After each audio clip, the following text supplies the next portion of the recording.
everyone. Today we have got Pankaj Patel with us. Pankaj Patel has been the student of BCA session 2018-21. He has been the student of Aryabhatta Knowledge University and has been studying at Simaj Professional College. और पंकल ने एक सफलता की कहानी लिखी है. पंकल का चयन बहुत खुशी की बात है और हमें बताते हुए बहुत खुशी हो रही है कि विप्रो टेक्नोलॉजीज में पंकल का कैंपस प्लेसमेंट के माध्यम से जॉब लग चुका है. तो पंकल, सबसे पहले तो आपको बहुत बहुत बधाई. Thank you sir. और पंकल, मैं जानना चाहूँगा आप अपने परिवार के बारे में थोड़ा बताएं, अपना परिचय दें. सर, मेरा नाम पंकज पटेल है. मैं सेशन 2018-21 का छात्र हूँ. मैं सीमेज प्रोफेशनल कॉलेज में पढ़ता हूँ और मैं पटना का ही रहने वाला हूँ. और मेरे मम्मी पापा दोनों जाजी कोठी कलम कुआं में रहते हैं. ऑलराइट. तो पंकल, आपने क्या सोच करके सीमेज कॉलेज को 3 साल पहले ज्वाइन किया था? सर, मेरा इंटेंट ये था कि मैं सीमेज के माध्यम से किसी मल्टीनेशनल कंपनी के लिए अप्लाई कर सकूं. और मैंने अप्लाई किया और विप्रो में मेरा सिलेक्शन हो गया. कैसा लग रहा है? सर, अच्छा लग रहा है. ऑलराइट. तो आपने जब सीमेज को ज्वाइन किया था तो आपको एक सपना था, क्योंकि सीमेज की लेगेसी रही है, सीमेज पढ़ाई, रिजल्ट और प्लेसमेंट के लिए जाना जाता है. और आपने देखा था कि आपके सीनियर्स वगैरह भी विप्रो, TCS, ICICI जैसे बड़ी कंपनियों में जाते रहे हैं और वही सोच करके आपने ज्वाइन किया था. अब it's like dream come true वाली सिचुएशन है. तो आपके घर वालों को कैसा लग रहा है जब आपको आज इस उम्र में जॉब लग चुका है विप्रो जैसी प्रतिष्ठित कंपनी में? तो सर, घर वालों को अच्छा लग रहा है, क्योंकि मेरे घर वालों में से किसी का भी कभी कोई कंपनी में सिलेक्शन नहीं हुआ था. तो मैं अपने घर वालों में पहला हूँ, तो वो लोग काफ़ी एक्साइटेड है.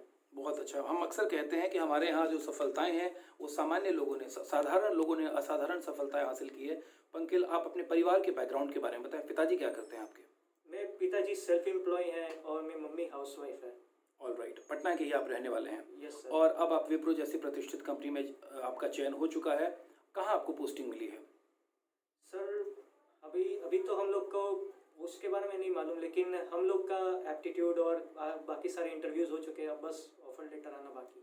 ऑलराइट. तो वो ऑफर लेटर का ही केवल इंतज़ार है. ऑलराइट. मैं जानना चाहूँगा कि जिस ड्रीम के साथ आपने सीमेज में तैयारी की थी, बिकॉज मुझे याद है कि कॉलेज की बहुत सारी एक्स्ट्रा करिकुलर एक्टिविटीज़ में आप एक्टिव रहे हैं. जब कभी भी कॉलेज में कोई प्रोग्राम होता था तो Pankaj Patel used to be there. तो कैसी जर्नी रही पिछले 3 साल की, थोड़ा उसके बारे में बताइए.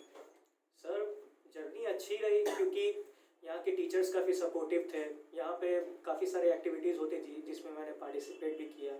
और ये सारी एक्टिविटीज़ मुझे किसी ना किसी तरीके से मुझे इम्प्रूव कर रही थी, क्योंकि एक्टिविटीज़ में पार्टिसिपेट करना उतना ही इम्पोर्टेंट है जितनी पढ़ाई. क्योंकि एक्टिविटीज़ में पार्टिसिपेट करने से आपका मोराल बढ़ता है.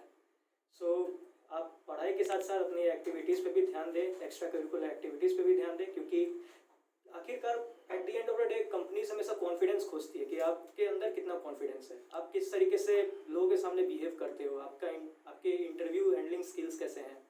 तो आपको ये सब चीज़ मैनेज करना ज़रूरी है. Very good Pankaj. थोड़ा सा सीमेज की टीचिंग पैडागोजी जो रही है, जिस माध्यम से हम छात्रों को पढ़ाते रहे हैं, लॉकडाउन में भी लगातार एक भी दिन कॉलेज बंद नहीं हुआ, जूम के थ्रू 4-6 घंटे की क्लासेस चली. सीमेज की टीचिंग पैडागोजी के बारे में आपका क्या कहना है? सर, टीचिंग अच्छी रही, क्योंकि जहाँ सबको मालूम है कि हम ये कोविड की वजह से हम लोग पढ़ाई नहीं कर पाए. मुझे जहाँ तक याद है, आई थिंक 4th सेमेस्टर में जब मैं था तब शायद ये लॉकडाउन की वजह से हम लोग की क्लासेस ऐसे डिले हो रही थी. लेकिन बाद में जूम आया. जूम पे फिर हम लोगों ने क्लासेस अटेंड की. जूम में कुछ तरीक़ों की प्रॉब्लम्स थी, लेकिन फिर उसके बावजूद भी हम लोग टीचर्स के हेल्प की वजह से हम लोग की पढ़ाई रुकी नहीं. हम लोग आराम से पढ़ते रहे और हम लोग की सारे सिलेबस कंप्लीट होते रहे. सो टीचर्स का इसमें बहुत बड़ा रोल है. बहुत थैंक यू सो मच. और मैं एक सवाल पूछना चाहूँगा. सवाल क्या पूछना चाहूँगा, एक जिम्मेदारी देना चाहूँगा. सीमेज में बहुत सारे नए बच्चे पढ़ रहे हैं. इन बच्चों के लिए आपका मैसेज क्या होगा? क्या वो करें कि आपकी तरह वो भी सफलता हासिल कर सकें? सबसे पहली बात कि फ्लो के साथ चले, अटेंडेंस अपना रेगुलर मेंटेन रखे और जो भी चीज़ें बताई जा रही हैं, नई चीज़ें सीखें, वर्कशॉप्स अटेंड करें और क्लासेस में ध्यान दें. क्योंकि आखिरकार टीचर जो पढ़ाएंगे वो आप सीखेंगे और वो आपको आगे जाके इम्प्लीमेंट होगा. सो इस पे काम करना ज़रूरी है. ठीक है. Thank you so much Pankaj. आपको उज्जवल भविष्य के लिए पूरे सीमेज परिवार की तरफ से हार्दिक शुभकामनाएं. Thank you sir. Thank you.